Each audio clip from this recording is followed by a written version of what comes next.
take with them and know that they have something, and it goes with them through the stages of their lives, and they can always remember, somebody loved me enough to give this to me.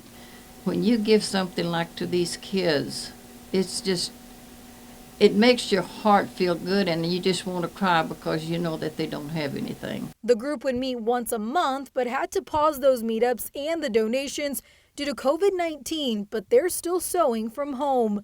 Boyette and her 93-year-old mother have 90 quilt tops ready to go. We try real hard to get as many done as we can, and she and Mom and I work together every day. I always think that God put this talent in us in order for us to be able to give back. A talent that takes patience, practice, and most of all, love.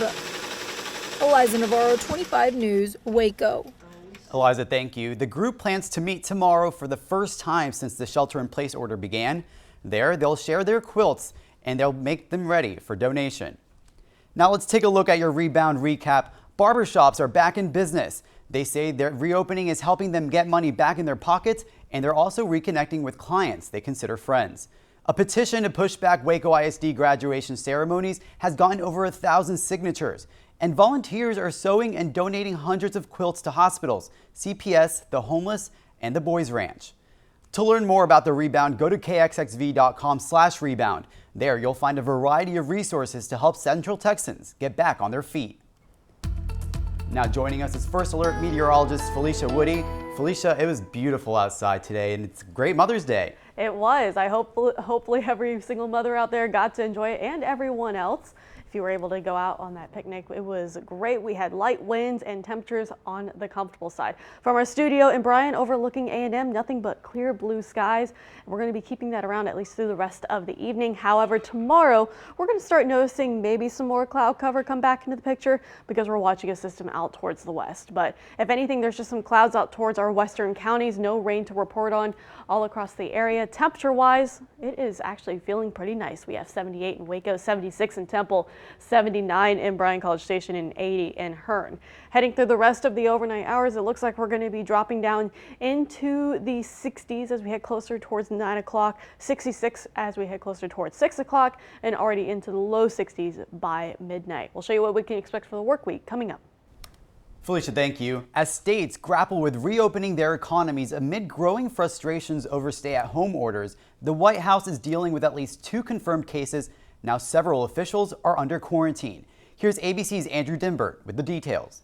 Several Trump administration officials now under quarantine following possible exposure to the coronavirus. Dr. Anthony Fauci, the nation's top infectious disease expert, will start a modified quarantine, staying at home and working remotely while taking appropriate precautions to mitigate risk. Also in self-quarantine for 14 days, CDC Director Robert Redfield and FDA Commissioner Stephen Hahn. The news coming after 2 confirmed cases of the virus at the White House, one of the president's personal valets and the vice president's press secretary Katie Miller, who is married to senior Trump advisor Stephen Miller. On Saturday, White House staffers were seen with masks, but with senior military and security leaders, no one in the room was wearing one. The virus taking a devastating toll on the economy, more than 20 million jobs lost last month. Unemployment now at 14.7%, the highest since the Great Depression. But the president's chief economic advisor trying to put a positive spin on the numbers,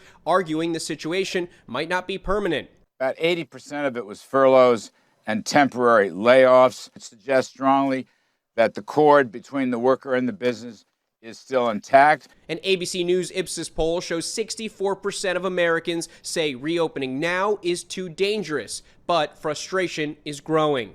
States now grappling with how to get their economies reopened without sacrificing safety. There's evidence that when countries relax their economic controls, the virus tends to flare back up again. Dr. Ethan Weiss was among 25 medical professionals returning to San Francisco after volunteering in New York who found themselves on a crowded United Airlines flight. He expressed concerns before boarding. I've been taking care of COVID patients for the last 2 weeks, and I'm more scared about getting on the airplane on Saturday than I am about walking into the hospital. United not commenting on why social distancing was not implemented, but saying we've overhauled our cleaning and safety procedures and implemented a new boarding and deplaning process to promote social distancing, adding everyone was asked to wear face coverings consistent with their new policy. Andrew Dimbert, ABC News, Washington. Now let's get a check on the numbers of coronavirus cases here in Central Texas and the Brazos Valley. Bell County officials are reporting 203 cases, while the state, which includes Fort Hood in its count, reports 220 cases for the area. Coryell County now at 208 cases. Brazos County reported a total of 271. McLennan County is at 94 cases. Statewide, there are more than 38,000 COVID-19 cases. Now, over 1,000 Texans have died, while more than 19,000 have recovered. Nationally, there are 1.3 million cases with 79,000 deaths. A highway chase in Falls County came to a crashing halt. We'll tell you about the driver inside and why they're behind bars. Drive-through COVID-19 testing. We'll tell you where and when you can get in line to be tested. Got some cars out on I-14 here for our Sunday evening, heading out for those Mother's Day dinners. We'll show you what we can expect heading on into the work week, which does include some storms, in just a few minutes.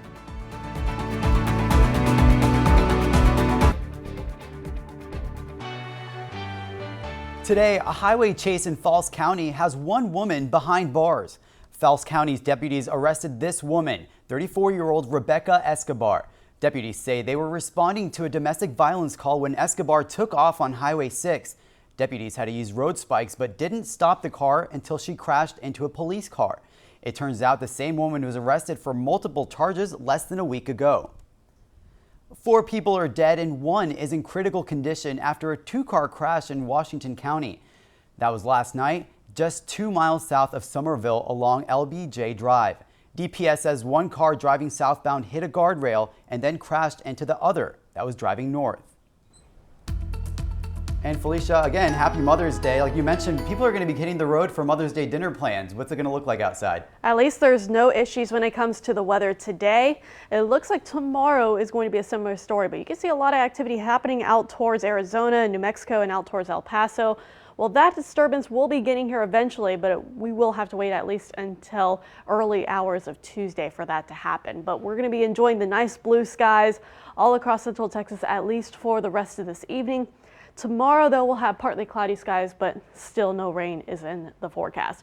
Got some cars out on I-35 for our Mother's Day evening, looking pretty good. Temperature-wise, we are sitting in the 70s. It is very nice out here, and we're only going to keep getting warmer. So if the 70s is your cup of tea, hopefully you enjoyed this past weekend. 78 in Waco, 78 in Killeen, 76 in Temple, and Bryan College Station pushing that 80-degree mark.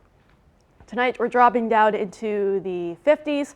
Which is below average for this time of year. Tomorrow, we're going to head a little bit closer towards that average, but it looks like we're going to have another comfortable day, but humidity will be turned up just a little bit more as the system does get a little bit closer, but we're going to be seeing those highs in the upper 70s to the lower 80s. Keeping it around the 80-degree mark at least until Tuesday, and then we do warm back up Wednesday, Thursday, and heading on into Friday, and then we are watching for some storms, so that'll inhibit the temperatures from really getting out of the low to mid 80s for both Saturday and Sunday. So what does that mean? When are the days you really got to look out for the potential of showers and storms? Well, none for tomorrow. Tuesday, probably. It looks like we're going to have some thunderstorms form here across Central Texas. We're going to leave it at about 50%.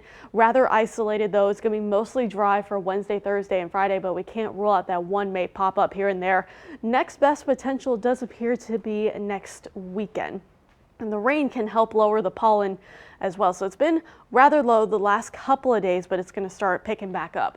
Grasses and trees are still on the high side. Mold is in the medium range. And our latest sneezecast is showing we're going to be keeping about low to moderate over the next few days through Wednesday and then Thursday, because we're expected to stay mainly dry for Wednesday and Thursday. That's really going to allow for the pollen to pick back up. So it'll start pushing back into the moderate and high range. So latest future track is showing there's the rain for the scattered showers and storms storms for Tuesday, and now we push off into Tuesday evening. We actually could potentially see maybe a line of storms develop, but for right now, only a couple models are saying that, and some others are not agreeing with that. So we're going to continue to keep you updated with it. Wednesday, just maybe some isolated pops here and there, same exact story heading into Thursday, and then a better chance for more clouds and more development of the storms will be Friday and heading on into Saturday as our next system does appear to roll through next weekend. Tonight dropping down into the mid-50s, keeping it on the partly cloudy side, low 80s for the next couple of days. Just keep the umbrella handy just in case we do have any rain in your area for Tuesday, and then we're going to have to watch out for next weekend for the potential of more severe weather. Felicia, thank you. Vista Community Church is hosting a worship and prayer gathering outside of McLean Children's Hospital in Temple. This to thank and support healthcare workers. The event is taking place at 6 p.m. So if you're planning on going, the church is asking you to donate and to decorate your car. You don't need to donate your car, and be ready to sing along. Drive-through COVID-19 testing is taking place this Thursday in Coppers Cove. It'll run from 8 a.m. to 5 p.m. Testing will be at Fire Station number 2 on 2401 FM 1113. Registration begins Wednesday at 8 a.m. You can register online or by phone on the number on your screen. New developments on the Georgia man who was killed while he was jogging. The new valuable piece of evidence that has people saying it adds to proof that he was innocent. And the latest move from the FDA that puts us one step closer to more COVID-19 testing.